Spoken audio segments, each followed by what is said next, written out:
شرائط اور آداب کے حوالے سے چند گزارشات آپ کے سامنے رکھی جائیں گی۔ اللہ تعالیٰ سے دعا ہے کہ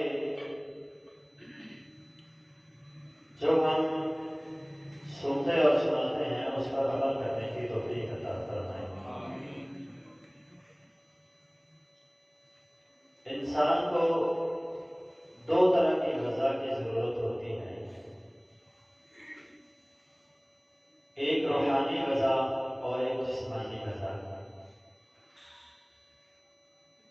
انسان کے روح کا تعلق آسمان سے ہے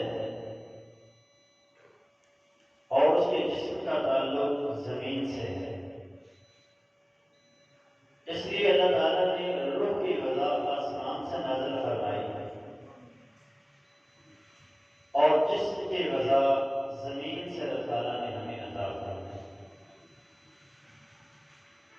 اسی طرح جب ہم روحانی طور پر بیمار ہوتے ہیں تو ہمیں سکون اللہ تعالیٰ کے ذکر، قرآن مجید اور اسلام سے ملتا ہے، اور جب ہم جسمانی طور پر بیمار ہوتے ہیں تو ہم زمین کی پیداوار سے، زمین کی ادویات سے اپنی غذا حاصل کر کے اور دوا حاصل کر کے شفا حاصل کرتے ہیں۔ اور اسی طرح جب کوئی انسان بیمار ہوتا ہے تو وہ ڈاکٹر کی ہدایات کے مطابق اور اس کی تجویز کی ہوئی ادویات کو جب وہ استعمال کرتا ہے اور ساتھ ساتھ جن چیزوں سے وہ روکتا ہے ان سے رک جاتا ہے تو اللہ تعالیٰ اس بندے کو جلد شفا عطا کرتا ہے۔ یہی معاملہ عبادات اور دعا کا ہے کہ جب تک کوئی مومن مسلمان اللہ اور اس کے رسول جناب محمد الرسول اللہ صلی اللہ علیہ وسلم کی بتائی ہوئی ہدایات اور ان کے بتائے ہوئے طریقوں کے مطابق دعا نہیں کرے گا اس وقت تک اس کی دعا قبول نہیں ہوگی۔ اور جن چیزوں سے انہوں نے روکا ان سے رکے گا نہیں، اور جن چیزوں کے کرنے کا انہوں نے حکم دیا ان کو کرے گا نہیں، اس وقت تک اس کی دعا قبول نہیں ہوگی۔ تو دعا کی قبولیت کے لیے جو پہلی شرط اور اس کا پہلا ادب ہے وہ یہ ہے کہ انسان جب بھی مانگے اللہ سے مانگے اور خالص اسی سے مانگے، اس کے علاوہ کسی دوسرے سے نہ مانگے۔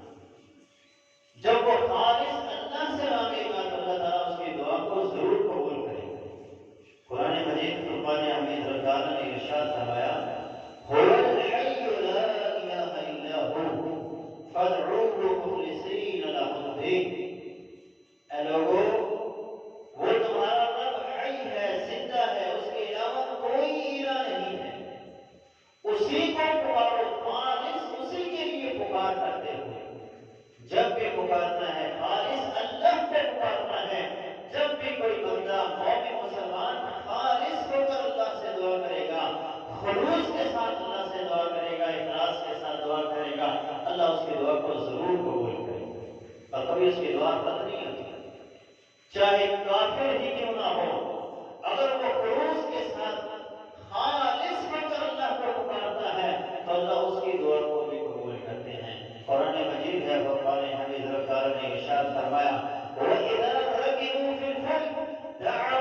کا رزق کھاؤ اور اللہ تعالیٰ کی عبادت کرو۔ جب کوئی بندہ حلال کھائے گا، اللہ کے سامنے دستے دعا دراز کرے گا، اللہ اس کی دعا کو ضرور قبول کرے گا، کبھی اس کی دعا کو رد نہیں کرے گا۔ نبی علیہ السلام نے ایک واقعہ بیان فرمایا۔ آپ فرماتے ہیں کہ ایک آدمی لمبا سفر کرتا ہے اور وہ دور دراز کا سفر طے کر کے میدان عرفات میں پہنچتا ہے۔ نبی علیہ السلام فرماتے ہیں اللہ مسافر کی دعا کو قبول کرتا ہے۔ جب ایسی حالت میں اللہ کو پکارتا ہے کہ اس کے بال پر علوم ہوتے ہیں، اس کے بالوں پر گردے غبار پڑا ہوتا ہے اور وہ مسافر ہوتا ہے اور وہ میدان عرفات میں کھڑا ہو تو اس کی دعا کو بھی اللہ قبول کرتا ہے۔ اس مقام پہ کھڑے ہو کر مسافر ہونے کے باوجود دو چادریں اس نے پہنی ہوئی ہیں، اپنا زیب و زینت کا لباس اس نے اتارا ہوا ہے اور عام سادہ لباس کے اندر وہاں کھڑے ہو کر وہ کہتا ہے لبیک اللہم لبیک۔ رب کی طرف سے آواز آتی ہے لا لبیک ولا سعدیک، اے آنے والے تیرا کوئی آنا قبول نہیں ہے، تیرے لیے کوئی خوش بختی کی علامت نہیں۔ کیوں؟ نبی علیہ السلام فرماتے ہیں اس سے کہا جاتا ہے مطعمہ حرام ومشربہ حرام وملبسہ حرام وراحلتہ حرام وزادہ حرام۔ یہ وہ بندہ ہے کہ جس کا کھانا حرام کمائی کا، جس کا پینا حرام کمائی کا، جس کا لباس بھی حرام کمائی کا، اور جس کی سواری حرام کمائی کی، اور جس کا زاد راہ بھی حرام کمائی کا ہے۔ انا یستجاب لذالک، بتاؤ اس کی پکار کو کیسے قبول کیا گیا؟ تو دعا کی قبولیت کے لیے دوسری شرط اور اس کا عدم یہ ہے کہ انسان حلال کھا کر اللہ رب العالمین سے دعا کرے تو اللہ اس کی دعا کو ضرور قبول کرتا ہے۔ آج ہم کہتے ہیں ہماری دعائیں قبول نہیں ہوتی، دعائیں قبول کیسے ہوتی؟ سود ہم نہیں چھوڑتے، دھوکہ ہم نہیں چھوڑتے، فراڈ کرنا ہم نہیں چھوڑتے، چوریاں ہم نہیں چھوڑتے، دھوکہ دینا ہم نہیں چھوڑتے۔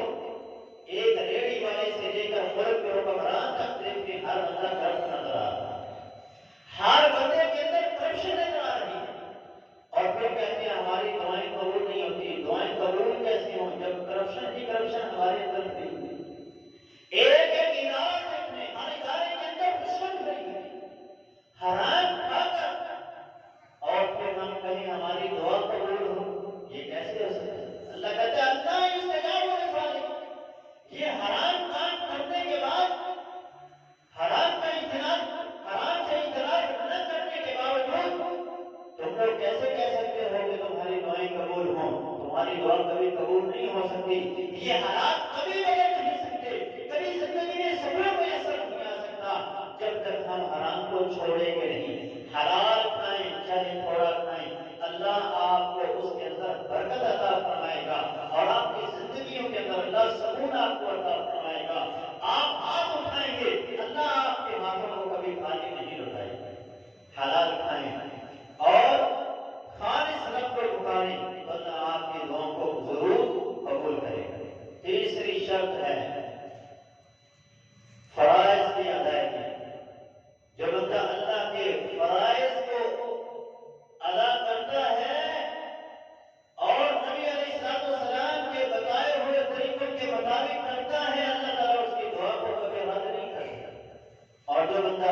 قرآن مجید میں اللہ تعالیٰ نے ارشاد فرمایا الیہ یصعد الکلم الطیب، اللہ کی طرف پاکیزہ کلمات وہی چڑھتے ہیں، والعمل الصالح یرفعہ، جب اس کے پیچھے نیک عمل کیے جائیں نیک اعمال کو اللہ تک پہنچا دے۔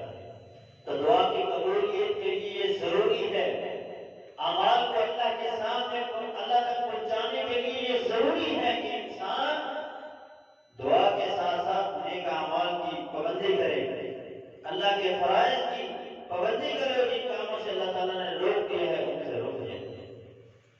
دعا کے آداب میں سے ایک یہ چیز ہے، انسان جب بھی دعا کرے وضو ہو کر اللہ تعالیٰ سے دعا کرے۔ بغیر وضو کے بھی دعا کی جا سکتی ہے، لیکن ادب پہلا کرینہ ہے محبت کے کرینوں سے، کہ جب آپ ادب کو ملحوظ خاطر رکھیں گے تو آپ اللہ کی نگاہ میں دنیا والوں کی نگاہ میں معزز ٹھہریں۔ مثال کے طور پہ ایک بندہ یہ کہتا ہے یہ میرے والد صاحب، اور ایک بندہ یہ کہتا ہے یہ میری ماں کا شوہر ہے، دونوں کی بات ٹھیک، لیکن وہ ادب کے تقاضوں کے مطابق نہیں ہے، اور دوسرے کی بات ادب کے تقاضوں کے ساتھ ہے، اس نے اپنے باپ کا احترام کیا، اس نے کہا کہ میرے والد صاحب، اور دوسرے نے بھی وہی بات کہی ہے لیکن اس نے دوسرے زاویے سے، وہ ادب کے تقاضوں کے مطابق نہیں۔ اسی طرح جب کوئی بندہ دعا کرتے ہوئے باوضو ہو کر آتا ہے تو اللہ تعالیٰ اس بندے کی دعا کو جلد قبول کرتا ہے۔ سیدنا ابو موسیٰ اشعری رضی اللہ عنہ اس حدیث کرامی فرماتے ہیں نبی علیہ السلام نے حضرت ابو عامر رضی اللہ عنہ کو اوطاس کے اوپر حملہ کرنے کے لیے روانہ کیا، وہاں ان کا مقابلہ دریل بن سما سے، دریل بن سما مارا گیا اور یہ زخمی ہو گئے۔ اللہ تعالیٰ نے مسلمانوں کو فتح عطا کی اور یہ واپس آئے، تو انہوں نے نبی علیہ السلام سے شفا کے لیے دعا کی درخواست کی کہ آپ اللہ تعالیٰ کے حضور دعا کریں اللہ تعالیٰ ان کی شفا عطا فرمائے۔ تو نبی علیہ السلام نے پانی منگوایا، پھر آپ نے وضو کیا، اور پھر آپ نے فرمایا اللہم اغفر لعبید ابی عامر، اے اللہ عبید ابو عامر کو معاف فرما دو اور اسے شفا عطا فرما دو۔ تو نبی علیہ السلام نے ان کے لیے دعا کرنے سے پہلے آپ نے وضو کیا ہے اور پھر آپ نے ان کے لیے دعا کی۔ دعا کے آداب میں سے ایک ادب یہ بھی ہے کہ انسان قبلہ رخ ہو کر دعا کرے۔ آپ قبلے کی طرف منہ کر کے دعا کریں تو اللہ تعالیٰ آپ کی دعا کو قبول کرے۔ نبی علیہ السلام جب آپ نے حج کیا تو آپ نے جمرہ عقبہ کے بعد جب آپ پہنچے، اور جمرہ عقبہ کے بعد آپ نے جمرہ وسطیٰ، جمرہ اولا اور جمرہ وسطیٰ کو جب آپ نے کنکریاں ماری تو آپ نے وہاں سے سائڈ پر ہو کر آپ نے دعا فرمائی اور آپ قبلہ رخ ہوئے اور پھر آپ نے دعا فرمائی۔ اسی طرح نبی علیہ السلام جب نماز استسقاء ادا کرنے کے لیے آتے تو آپ قبلہ رخ ہو کر دعا کرتے، یعنی پہلے آپ نماز پڑھاتے، نماز پڑھانے کے بعد آپ لوگوں کی طرف منہ کرتے، آپ لوگوں کو خطبہ دیتے، اور پھر آپ اپنی چادر کو الٹا کرتے اور پھر آپ قبلہ رخ ہو کر دعا کرتے۔ انہ لما اراد ان یدعو استقبل القبلہ، کہ جب آپ دعا کا ارادہ کرتے تو آپ قبلہ کی طرف منہ کرتے اور پھر آپ اللہ تعالیٰ کے حضور دعا کرتے اور اللہ تعالیٰ آپ کی دعا کو قبول کر لیتے۔ قبلہ رخ نہ بھی ہو، جس طرح میں ابھی کھڑا ہوں ایسے بھی دعا کی جا سکتی ہے ندیوں کی طرف منہ کر کے۔ اسی طرح نبی علیہ السلام منبر پر خطبہ ارشاد فرما رہے تھے کہ ایک بندہ مسجد میں داخل ہوتا ہے اور وہ دوران خطبہ ہی کہتا ہے اللہ کے رسول مواشی مر گئے، رستے منتقل ہو گئے، فصلیں ختم ہو گئی، آپ اللہ تعالیٰ سے دعا کریں اللہ تعالیٰ اپنی رحمت کی بارش برسائے۔ تو آپ نے وہیں پہ اپنے ہاتھوں کو اٹھایا اور دعا کی، اور تمام لوگوں نے بھی اپنے ہاتھوں کو اٹھایا اور دعا کی۔ اللہ تعالیٰ نے جمعہ ختم ہونے سے پہلے بارش کا نزول شروع کر دیا اور پورا ایک ہفتہ بارش ہوتی رہی، اور اگلے دن وہی بندہ اسی دروازے سے پھر داخل ہوا اور وہی الفاظ اس نے کہے کہ اللہ کے رسول اب تو جانور ڈوب کر مر رہے ہیں، پہلے بھوک سے مر رہے تھے اب ڈوب کر مر رہے ہیں، فصلیں ڈوب کر تباہ ہو رہی ہیں، آپ اللہ تعالیٰ سے دعا کریں، اللہ تعالیٰ اس بارش کو جہاں ضرورت ہے وہاں پر لے جائے۔ تو آپ نے وہیں پہ دعا کی، آپ نے اپنی انگلی سے اشارہ کرتے گئے، صحابہ کہتے ہیں جیسے جیسے آپ نے اشارہ کیا ویسے ویسے بادل پھٹتے گئے، اور بادل پھٹ گئے اور آسمان بالکل صاف ہو گیا اور سورج نکل گیا۔ تو نبی علیہ السلام ہاتھ اٹھا کر دعا کیا کرتے، قبلہ رخ ہو کر دعا کیا کرتے، پاؤں سے ہو کر دعا کیا کرتے۔ ہاتھوں کو اٹھا کر دعا کرنا یہ بھی دعا کے ادب میں سے ہے۔ سیدنا سلمان فارسی رضی اللہ تعالیٰ عنہ فرماتے ہیں کہ اللہ کے رسول صلی اللہ علیہ وسلم نے فرمایا ان ربکم حی قریب، بے شک تمہارا رب حی زندہ ہے، قریب عزت والا ہے، یستحیی من عبدہ، وہ اپنے بندے سے حیا کھاتا ہے، اذا رفع یدیہ الیہ، کہ جب بندہ اپنے ہاتھوں کو اس کی طرف اٹھاتا ہے، ان یردہما صفرا، کہ وہ ان ہاتھوں کو خالی لوٹائے۔ اللہ کو شرم آتی ہے کہ بندہ اس کے سامنے ہاتھ اٹھائے اور وہ اس کے ہاتھوں کو خالی لوٹا دے، اللہ کو اس بات سے شرم آتی ہے، لیکن ہمیں مانگتے ہوئے شرم آتی ہے۔ ہم اللہ سے نہیں مانگتے، غیروں سے مانگتے۔ ہم در در کے بھکاری ہیں، ہمیں چاہیے کہ ہم اس کے در پہ جائیں اور اس سے مانگیں جو ہر ایک کی جھولیوں کو بھرنے والا ہے اور جو کبھی کسی کو خالی ہاتھ نہیں لوٹاتا۔ ہمیشہ اللہ سے مانگے اور ہاتھ اٹھا کر مانگے۔ جب آپ ہاتھ اٹھا کر مانگیں گے تو اللہ کبھی بھی آپ کے ہاتھوں کو خالی نہیں لوٹائے گا۔ دعا کہاں پر ہاتھ اٹھا کے مانگی جائے گی اور کہاں پہ نہیں مانگی جائے گی، یہ نہیں کہ ہر جگہ پہ آپ ہاتھ اٹھا کے دعا شروع کر دیں۔ جہاں جہاں دعا کے الفاظ ثابت ہیں، مثلا مسجد میں داخل ہونے کی دعا ہے اللہم افتح لی ابواب رحمت، اب آپ ہاتھ اٹھا کے مسجد میں داخل ہونے سے پہلے دعا نہیں مانگی۔ مسجد سے نکلنے کی دعا اللہم انی اسألک من فضلک، آپ اپنے ہاتھوں کو نہیں اٹھائیں گے، ایسے ہی پڑھیں۔ کھانا کھانے کی دعا ہے، کھانا کھانے کے بعد کی دعا ہے، واش روم میں جانے کی ہے، واش روم سے باہر آنے کی دعا ہے، سونے کی دعا ہے، جاگنے کے بعد اٹھنے کے بعد کی دعا ہے، وضو کرنے کی دعا ہے، وضو کے بعد کی دعا ہے۔ اس طرح بے شمار دعائیں ہیں۔ جو دعائیں ثابت ہیں ان موقعوں کے اوپر ہاتھ اٹھا کر دعا کرنے کی ضرورت نہیں ہے، اور جہاں آپ کو کوئی اپنی ضرورت ہے، آپ کو رزق کی ضرورت ہے، آپ کو کاروبار کی ضرورت ہے، اپنے بچوں کے رشتے کرنے ہیں، آپ نے اللہ سے کوئی چیز مانگنی ہے تو اپنے ہاتھوں کو اٹھائیں اور اللہ سے مانگیں۔ اللہ تعالیٰ آپ کے ہاتھوں کو کبھی بھی خالی ہاتھ نہیں لوٹائے۔ ہاتھوں کو اٹھانے کی کیفیت کیا ہونی چاہیے؟ دعا کے آداب میں سے یہ بھی ہے کہ آپ اپنے ہاتھوں کو اس طرح اٹھائیں کہ آپ کے دونوں ہاتھ ملے ہوئے ہونے چاہیے، اور آپ کے ہاتھوں کا جو اندرونی حصہ ہے وہ آپ کے چہرے کی طرف ہونا چاہیے، اور آپ کے ہاتھوں کی جو پشت ہے یہ قبلے کی طرف ہونی چاہیے۔ اس طرح جب اس طرح آپ اللہ تعالیٰ سے دعا کریں گے تو اللہ تعالیٰ آپ کی دعا کو قبول کرے گا۔ نبی علیہ السلام نے فرمایا اذا سألتم اللہ فاسألوه ببطون اکفکم، جب بھی مانگو اپنی ہاتھوں کی ہتھیلیوں سے اللہ سے مانگو، ولا تسألوه بظہورہما، اور ان کی پشت سے اللہ کی طرف مت کرو۔ ہاں، نماز استسقاء میں اللہ کے رسول صلی اللہ علیہ وسلم نے الٹے ہاتھوں سے دعا کی۔ بعض مفسرین اس کی یہ تفسیر بیان کرتے ہیں کہ نبی علیہ السلام نے ہاتھ ایسے ہی اٹھائے تھے، لیکن ہاتھوں کو اٹھانے کی کیفیت اتنی بلند ہو گئی کہ وہ ہاتھوں کی پشت جو تھی وہ آسمان کی طرف ہو گئی، تو بعد میں بولی ہے۔ بعض مفسرین سے یہ مراد لیتے ہیں یعنی آپ نے اپنے ہاتھوں کو الٹا کر کے ہی نماز استسقاء کے بعد دعا کی ہے، اور اس کے کرنے کا مقصد یہ تھا کہ جس طرح یہ حالات ہیں، جس طرح ہمارے ہاتھوں کی کیفیت بدل گئی ہے، اسی طرح اللہ تعالیٰ ہمارے حالات کی کیفیت بھی بدل گئی۔ تو الٹے ہاتھوں سے دعا صرف نماز استسقاء کے اندر ہی ہے، اس کے علاوہ آپ جب بھی مانگیں گے دعا کے ادب میں سے ہے کہ آپ اپنے ہاتھوں کا اندرونی حصہ اپنے چہرے کی طرف اور ان کی پشت جو ہے وہ قبلہ کی طرف کریں گے۔ دعا کے بعد ہاتھوں کو چہرے پر رکھنا ہے یا چھوڑنا ہے، اس کے بارے میں کوئی بھی صحیح سند کے ساتھ حدیث ثابت نہیں ہے، آپ چہرے پہ بھی مال سکتے ہیں، آپ ویسے بھی ہاتھوں کو چھوڑ سکتے ہیں۔ دعا کے آداب میں سے یہ بھی ہے کہ جب آپ دعا شروع کریں تو آپ سب سے پہلے اللہ تعالیٰ کی حمد، اس کی تعریفات کریں اور اس کے بعد نبی علیہ السلام پر درود پڑھیں۔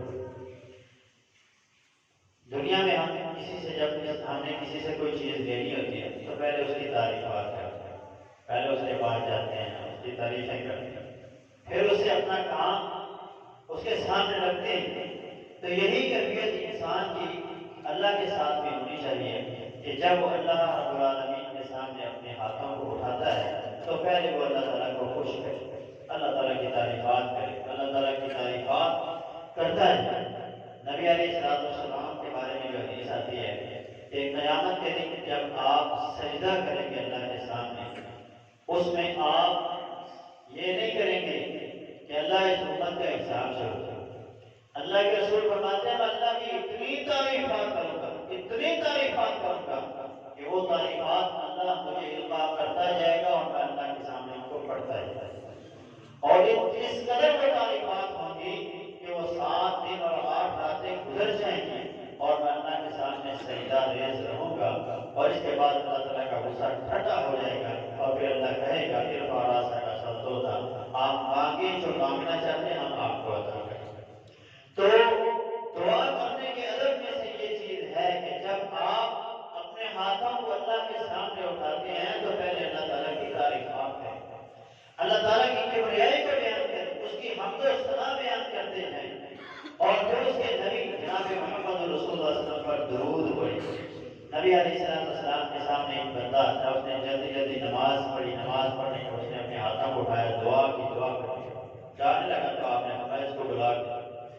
آپ نے فرمایا اس بندے نے جلدی کی ہے، ثم دعاه، پھر اس نے اللہ سے دعا کی ہے، فقال له، آپ نے اس بندے سے کہا اذا صلى احدكم، جب بھی تم میں سے کوئی بندہ نماز پڑھتا ہے فلیبدأ بتحمید اللہ، اس کو چاہیے کہ وہ پہلے اللہ تعالیٰ کی حمد و ثنا بیان کرے، واثنى علیہ، اور اس کی ثنا کو بیان کرے، ثم يصلي على النبی، پھر وہ اس کے نبی پر درود پڑھے، ثم یدعو بما شاء، پھر وہ جو چاہتا ہے اپنے اللہ سے مانگے۔ تو دعا کے ادب میں سے یہ ہے کہ پہلے اللہ تعالیٰ کی تعریف، پھر اس کے نبی پر درود، اور پھر اپنی حاجت اللہ کے سامنے رکھیں۔ سیدنا علی رضی اللہ عنہ فرماتے ہیں کل دعاء محجوب حتی یصلی علی النبی، ہر دعا زمین و آسمان کے درمیان لٹکی رہتی ہے یہاں تک کہ اللہ کے نبی صلی اللہ علیہ وسلم پر درود پڑھا جائے تو وہ دعا آسمان کی طرف چڑھتی ہے، نہیں تو وہ آسمان سے نیچے رہتی ہے۔ تو دعا کی قبولیت کے لیے ضروری ہے کہ پہلے اللہ تعالیٰ کی حمد و ثنا، پھر اس کے نبی پر درود پڑھا جائے تو وہ دعا اللہ تعالیٰ کے ہاں شرط قبولیت کو پہنچتی۔ دعا کے ادب میں سے یہ بھی ہے کہ ان کلمات کے ساتھ دعا کی جائے جو اللہ تعالیٰ کو محبوب ہے، اللہ تعالیٰ کی اسماء الحسنی کے ساتھ دعا کی جائے تو اللہ تعالیٰ کے اسماء میں سے سب سے جو بڑا نام ہے اسے اسم اعظم کہا جاتا ہے۔ تو اللہ تعالیٰ کا اسم اعظم جو ہے، جو اللہ کا ذاتی نام ہے، وہ لفظ اللہ ہے۔ بعض حی بھی کہتے ہیں، قیوم بھی کہتے ہیں، بات کیا اللہ کے اسم اعظم کے ساتھ جب انسان دعا کرتا ہے تو اللہ تعالیٰ اس دعا کو رد نہیں کرتا۔ نبی علیہ السلام کے سامنے ایک بندے نے دعا کی تو آپ نے فرمایا لقد سألت اللہ باسم العظیم، یا پھر باسم العظیم، اس بندے نے اللہ تعالیٰ سے اس کے اسم اعظم کے ساتھ دعا کی۔ آپ نے فرمایا اب مانگ جو مانگنا چاہتا ہے تجھے دیا جائے، اور اس کے الفاظ کیا تھے؟ اس نے یہ الفاظ کہے تھے اللہم انی اسألک بانک انت اللہ لا الہ الا انت الاحد الصمد الذی لم یلد ولم یولد ولم یکن له کفوا احد۔ یہ کلمات اس نے پڑھے اور پھر آپ نے فرمایا اس نے اللہ کے اسم اعظم کے ساتھ دعا کی ہے، اب جو مانگے گا اللہ اس کو عطا کرے۔ تو اس دعا کے اندر اللہ تعالیٰ کے اسم اعظم، اسی طرح آپ نے فرمایا سورۃ البقرہ کے اندر اللہ تعالیٰ کا اسم اعظم ہے. بات کہتے ہیں اللہ لا الہ الا هو الحی القیوم. اس میں اللہ کا اسم اعظم ہے یعنی آیت الکرسی کے اس پہلے ٹکڑے کے اندر. اور بات کہتے ہیں وَإِلَٰهُكُمْ إِلَٰهٌ وَاحِدٌ لَا إِلَٰهَ إِلَّا هُوَ الرَّحْمَٰنُ الرَّحِيمُ. اس آیت کے اندر اللہ کا اسم اعظم ہے. ایک حدیث میں آپ نے فرمایا سورہ آل عمران کے شروع میں پہلی اور دوسری آیت میں اللہ تعالیٰ کا اسم اعظم ہے الف لام میم اللہ لا الہ الا هو الحی القیوم. اس آیت کے اندر بھی اللہ کا اسم اعظم ہے. اسی طرح آپ نے فرمایا سورۃ طٰہٰ کی ایک آیت کے بارے میں وَعَنَتِ الْوُجُوهُ لِلْحَيِّ الْقَيُّومِ. اس آیت کے اندر بھی اللہ تعالیٰ کا اسم اعظم ہے. اللہ تعالیٰ کے اسم اعظم کے ساتھ جب بھی آپ اللہ تعالیٰ سے دعا کریں گے تو اللہ تعالیٰ آپ کی دعا کو قبول کرے گا. تو ان دعاؤں کو یاد کریں اور ان دعاؤں کو اپنی دعاؤں میں رکھیے, پڑھیے اور پھر اللہ تعالیٰ سے مانگیے. اللہ تعالیٰ آپ کی دعا کو قبول کرے گا. دعا کے آداب میں سے ایک یہ بھی ہے کہ جب آپ اللہ تعالیٰ کی تعریفات اور اللہ تعالیٰ کے اسم اعظم کے ساتھ اور اس کے بعد اس کے نبی پر درود پڑھنے کے بعد آپ دعا کریں گے تو اس سے پہلے آپ پہلے اپنے گناہوں کی معافی مانگیں. پہلے اللہ تعالیٰ کی تعریف, پھر اس کے نبی پر درود, پھر اللہ تعالیٰ کا اسم اعظم اور پھر اس کے بعد آپ اپنے گناہوں کی معافی مانگیں گے. جب آپ اپنے گناہوں کی معافی مانگیں گے تو اللہ تعالیٰ آپ کی دعا کو قبول فرمائے گا.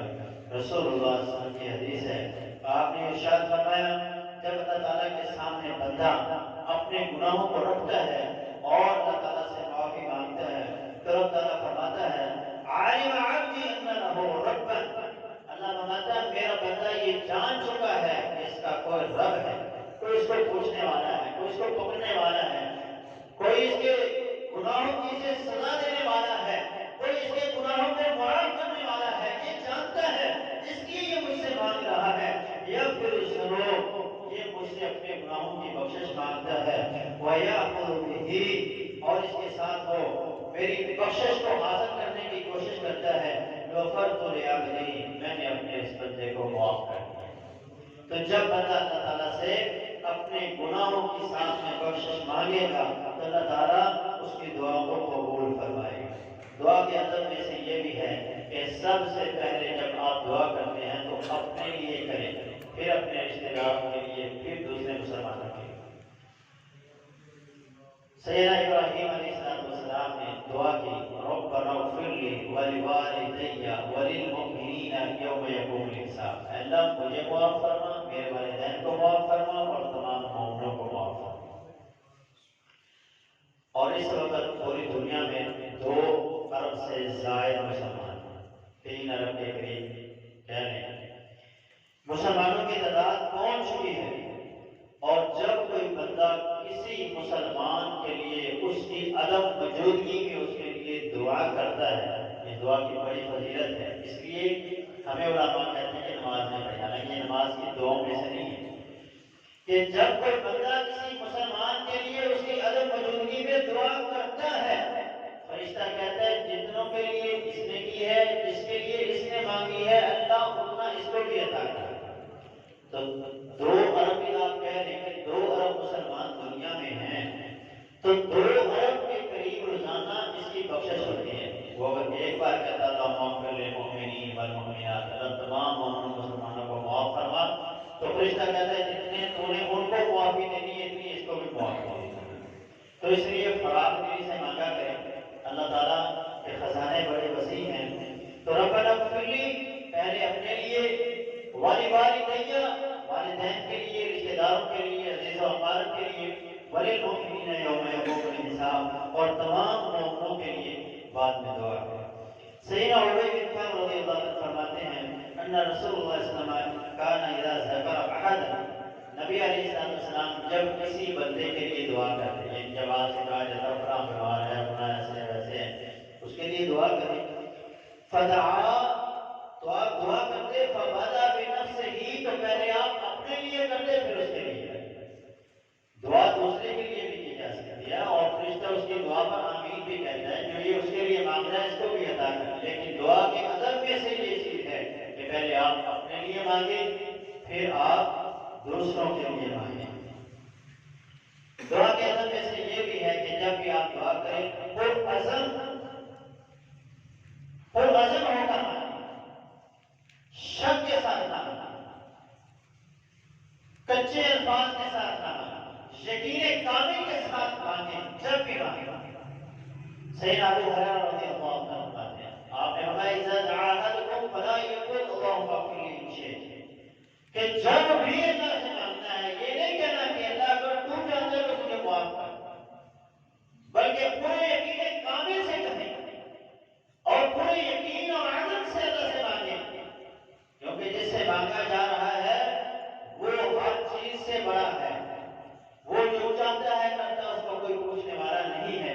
اس لیے اللہ سے جب مانگنا ہے پورے علم کے ساتھ اور پورے یقین کامل کے ساتھ اللہ تعالیٰ سے مانگنا ہے. سیدہ عائشہ رضی اللہ عنہ فرماتی ہیں کہ اللہ کے رسول صلی اللہ علیہ وسلم نے فرمایا ادعوا اللہ وانتم موقنون بالاجابہ، جب تم دعا مانگو تو تمہیں یہ یقین ہو کہ میری دعا اللہ کے ہاں قبول ہوگی. اس یقین کے ساتھ دعا مانگو، کچے اور شک کے ساتھ کبھی بھی اللہ تعالیٰ سے دعا نہ مانگیں. دعا مانگنی ہے پورے یقین کامل سے مانگیں. جب آپ یقین کامل سے اللہ تعالیٰ سے دعا مانگیں گے تو اللہ تعالیٰ آپ کی دعا کو ضرور قبول فرمائے گا. سیدہ ام ہانی رضی اللہ تعالیٰ عنہ فرماتی ہیں، سیدہ ام ایمن یہ وہ خاتون ہے جنہیں نبی علیہ السلام یہ عزت عطا کیا کرتے تھے. امی بعد امی، جب انہیں آپ دیکھتے بعد کہتے ہیں یہ میری ماں کے بعد میری ماں ہے، میری ماں آمینہ کے بعد جسے میں ماں کا رتبہ اور درجہ دیتا ہوں وہ ام ایمن ہے. تو ام ایمن رضی اللہ تعالیٰ عنہ فرماتی ہیں کہ میں جب ہجرت کر رہی تھی تو رستے میں میری یہ حالت ہو گئی کہ میرے پاس کھانے کے لیے کچھ نہیں تھا، پینے کے لیے کچھ نہیں تھا، اور قریب تھا کہ میری موت واقع ہو جائے. تو میں نے اللہ تعالیٰ کے حضور دعا کی، آسمان کی طرف میں نے نظر اٹھائی اور میں نے اللہ تعالیٰ سے دعا کی، میں اللہ مجھے پانی کی ضرورت ہے، پانی پلا. کہتے یہ الفاظ میں نے کہے اور میری آنکھ لگ گئی، لیکن مجھے اللہ کی ذات پہ پورا یقین تھا کہ اللہ تعالیٰ کوئی نہ کوئی سبب ضرور پیدا کرے گا، اسباب ضرور پیدا ہوگی. فرمایا پھر میری آنکھ خود بھی ہے، میں کیا دیکھتی ہوں آسمان سے ایک ڈور میری طرف اتارا گیا. فدلی علیہا درب من السماء ماء، برشاد ابیض، سفید پانی تھا. کہتے ہیں فشربت، میں نے وہ پانی پیا. فکانت تقول ما اصابنی بعد ذلك عطش، اس کے بعد زندگی میں مجھے کبھی پیاس نہیں لگی. جب بھی پانی پیا میں نے خود ہی پانی پیا، مجھے کبھی پانی کی حاجت نہیں ہوئی. یہ یقین کامل تھا کہ اللہ میری دعا کو قبول کرے گا اور میرے لیے ضرور سبب پیدا کرے گا.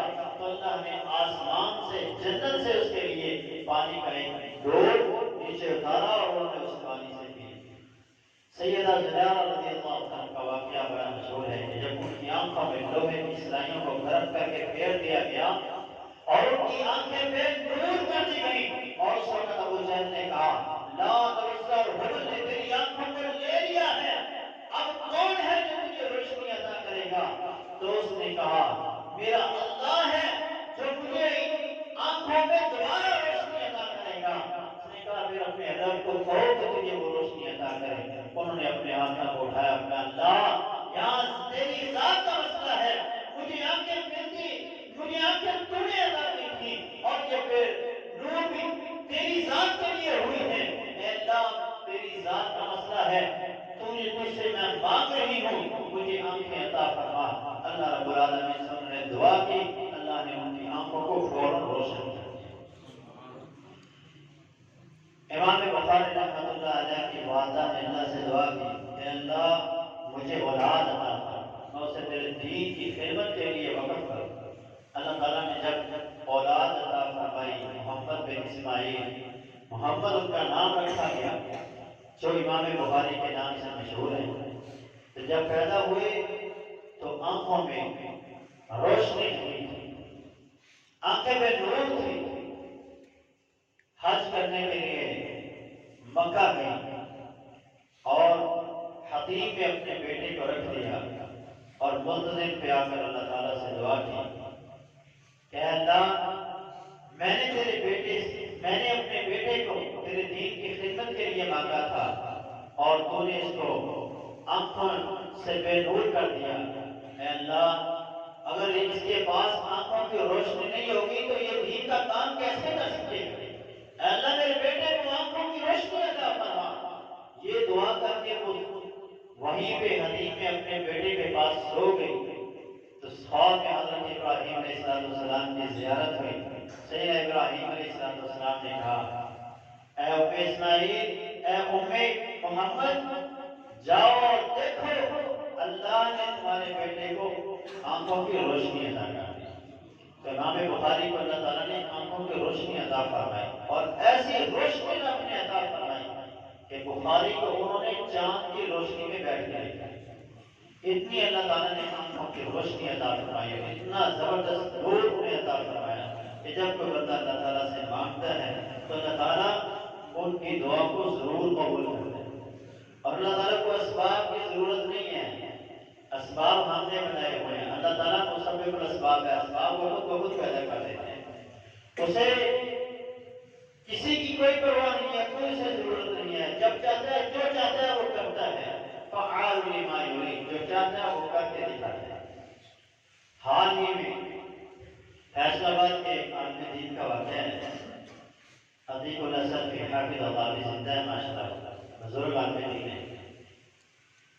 3 ادارے وہ ابھی چلا رہے ہیں اور جب وہ اپنے ادارے میں آتے ہیں، جب تک ادارے کا کام ہوتا ہے اس وقت تک ادارے کی لائٹ اور وہاں کی چیزیں استعمال ہوتی ہیں، اور جب ادارے کا کام ختم ہو جاتا ہے ان کے جو شاگرد اور ان کے جو آس پاس رہنے والے ہیں وہ بیان کرتے ہیں کہ جب وہ کھانا کھایا کرتے تھے تو مدرسے کی لائٹ بند کر دیا کرتے تھے اور اپنی جیب سے موم بتی نکال کر اس کو جلا کر اس کی روشنی میں کھانا کھایا کرتے تھے۔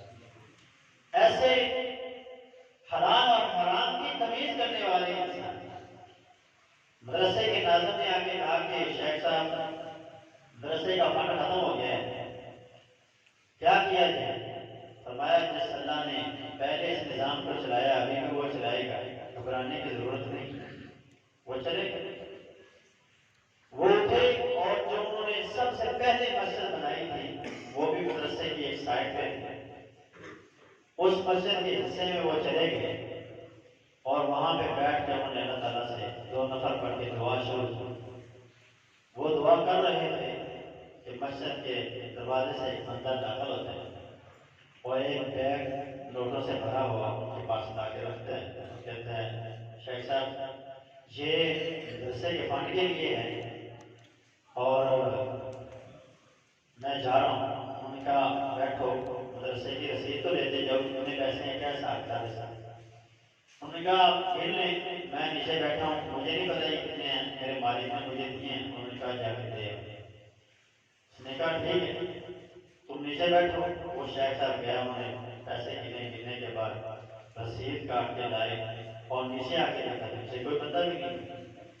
جو مدرسے کے دروازے پہ لڑکے ڈیوٹی دینے کے لیے بیٹھے ہوئے تھے، پہرا دے رہے تھے، انہوں نے کہا ان سے آ کے پوچھا کہ ابھی ایک بندہ آیا تھا تھوڑی دیر پہلے، تو وہ واپس تو نہیں گیا؟ انہوں نے کہا جی یہاں تو نہ وہ بندہ آیا ہے اور نہ ہی یہاں سے گیا۔ انہوں نے کہا پھر اللہ نے مدد فرمائی۔ تو اللہ تعالیٰ غیبی مدد بھی اپنے بندوں کی کرتا ہے۔ جب کوئی بندہ خالص اللہ تعالیٰ سے دعا کرتا ہے اور یقین کامل سے دعا کرتا ہے تو اللہ تعالیٰ اس بندے کی دعا کو ضرور قبول کرتا ہے۔ ادعوا اللہ وانتم موقنون بالاجابہ، جب بھی دعا کرو اس یقین کے ساتھ کرو کہ میری دعا قبول ہو گئی ہے۔ جب یہ کیفیت ہوگی تو انشاءاللہ تعالیٰ ضرور دعا قبول ہوگی۔ دعا کریں تو حضور قلبی کے ساتھ کریں۔ ہماری دعائیں قبول کیوں نہیں ہوتی؟ کیونکہ ہماری توجہ کی دعا کی طرف نہیں ہوتی۔ نبی علیہ السلام نے فرمایا وَاعْلَمُوا أَنَّ اللَّهَ لَا يَسْتَجِيبُ دُعَاءً مِنْ قَلْبٍ غَافِلٍ لاهٍ، لاپرواہ اور غافل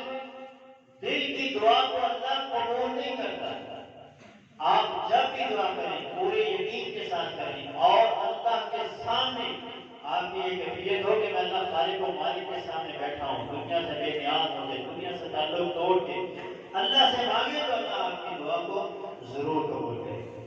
تواضع انکساری کے ساتھ ایسے کلمات اللہ کے سامنے رکھیں کہ میں کچھ بھی نہیں، میں تیرے در کا فقیر ہوں، گداگر ہوں، تیرے علاوہ کچھ بھی نہیں ہوں، تو نے نہ دیا تو میں مر جاؤں گا، تیرے علاوہ میرا کوئی نہیں ہے۔ ایسے الفاظ کے ساتھ اللہ سے دعا کریں اور ساتھ میں اپنی آنکھوں سے آنسو بہائیں، انشاءاللہ تعالیٰ اللہ تعالیٰ دعا کو قبول کرے گا۔ قرآن کہتا ہے اُدعوا ربکم تضرعا وخفیا، جب بھی پکارو اپنے رب کو گڑ گڑاتے ہوئے، عاجزی کے ساتھ اپنے رب کو پکارو۔ رسول اللہ صلی اللہ علیہ وسلم کی کیفیت دیکھیں، آپ نے اللہ سے دعا کی اور اس آیت پہ آپ نے دعا کی، آپ اس آیت کو پڑھ رہے تھے، ان تعذبهم فإنهم عبادك وإن تغفر لهم فإنك أنت العزيز الحكيم۔ اس آیت کو آپ پڑھتے رہے، ساری رات پڑھتے رہے۔ اے اللہ اگر تمہیں عذاب دی تو تیرے بندے ہیں، اگر تو معاف کر دے تو تجھے کوئی پوچھنے والا نہیں ہے۔ یہ آیت آپ پڑھتے رہے، ساری رات گزر گئی۔ اللہ نے سیدنا جبریل سے کہا جاؤ جبریل میرے محبوب سے پوچھ کے آؤ وہ کیا چاہتا ہے۔ اللہ جانتا تھا کہ آپ کیا چاہتے ہیں۔ سیدنا جبریل آئے، کہا اللہ کے رسول کیا چاہتے ہیں؟ اللہ پوچھ رہے ہیں آپ کیا چاہتے ہیں؟ فرمایا اللہم اغفر لامتی، اللہ میری امت کو معاف فرما دے۔ تو نبی علیہ السلام سے سیدنا جبریل نے کہا اللہ کی طرف سے یہ پیغام ہے، آپ کی ایک تہائی امت کو اللہ معاف فرما دیتا ہے۔ آمین۔ میں آپ کی آدھی امت کو اللہ معاف فرما دیتا ہے۔ آمین۔ فرمایا پھر آپ آدھی امت کی بخشش لے لیں یا آپ قیامت کے دن شفاعت کو لے لیں؟ تو آپ نے فرمایا میں شفاعت کو اختیار کرتا ہوں، اور آپ فرماتے ہیں میں قیامت کے دن اس وقت تک راضی نہیں ہوں گا کیونکہ اللہ نے مجھ سے وعدہ کیا ہے اِنَّا سَنُرْضِيكَ وَلَا نَسُوَاكَ، ہم آپ کو راضی کریں گے، آپ کو ناراض نہیں رہنے دیں گے۔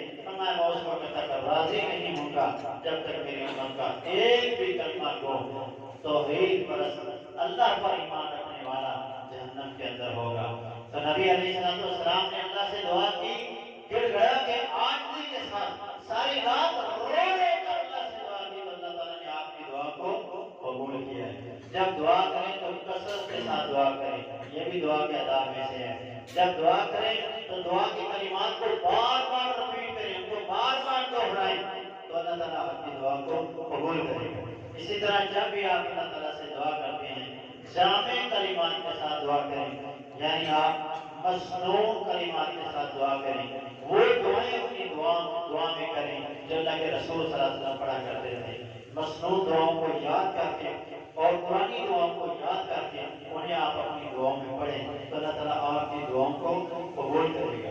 اسی طرح بے صبری کا مظاہرہ نہیں کرنا ہے۔ اگر آپ نے دعا کی ہے، دعا قبول نہیں ہوئی تو آپ نے گھبرانا نہیں ہے، دعا کرتے جائیں، دعا کرتے جائیں، کیونکہ دعا کی قبولیت کے حوالے سے ایک حدیث ہے، آپ نے فرمایا اللہ تعالیٰ بندے کی دعا کو تین طرح سے قبول کرتا ہے۔ ایک کہ فوری بندے نے مانگا اللہ نے اس کو عطا کر دیا، ایک یہ ہے کہ اس پر کوئی بڑی آفت یا کوئی پریشانی آ رہی ہوتی ہے لیکن اللہ اس پریشانی کو اس سے دور کر دیتا ہے، لیکن بندہ سمجھتا ہے میری دعا قبول ہی نہیں ہوئی۔